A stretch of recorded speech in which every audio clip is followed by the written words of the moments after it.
Good morning, friends and fae. Today I'm going to use this folklore degree to teach you all about gnomes. Let's look at them. Gnomes, huh? Yep.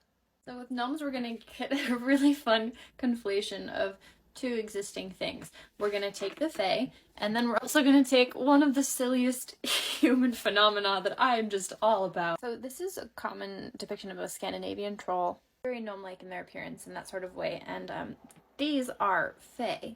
Have some absolutely wackadoo powers. 7 times stronger than a man, run 35 miles an hour.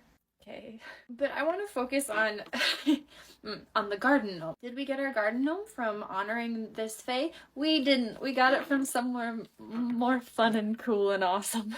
So some fucking nerd in the 1500s was like, you know what's really cool? Being a part of a fantasy quest. I sure wish I could be a part of one. I bet the best way to be a part of one is to make it for my own life. Who would do that? When you have adult money to spend things on. Enter stage left, the garden hermit. Want your life to be more like fantasy? Well, then you should hire an old man to look wizened and to live on the edge of your property and dress like a druid and to dispense neato advice.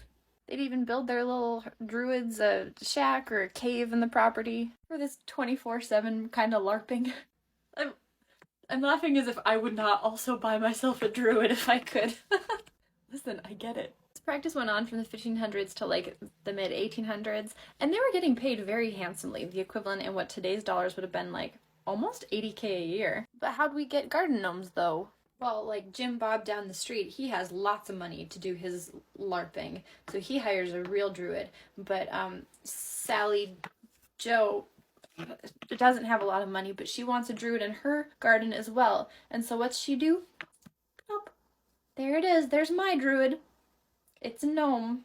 It's just gonna sit there because it's made of plastic and cement and paint. But it's the same thing. We are the same, you and I.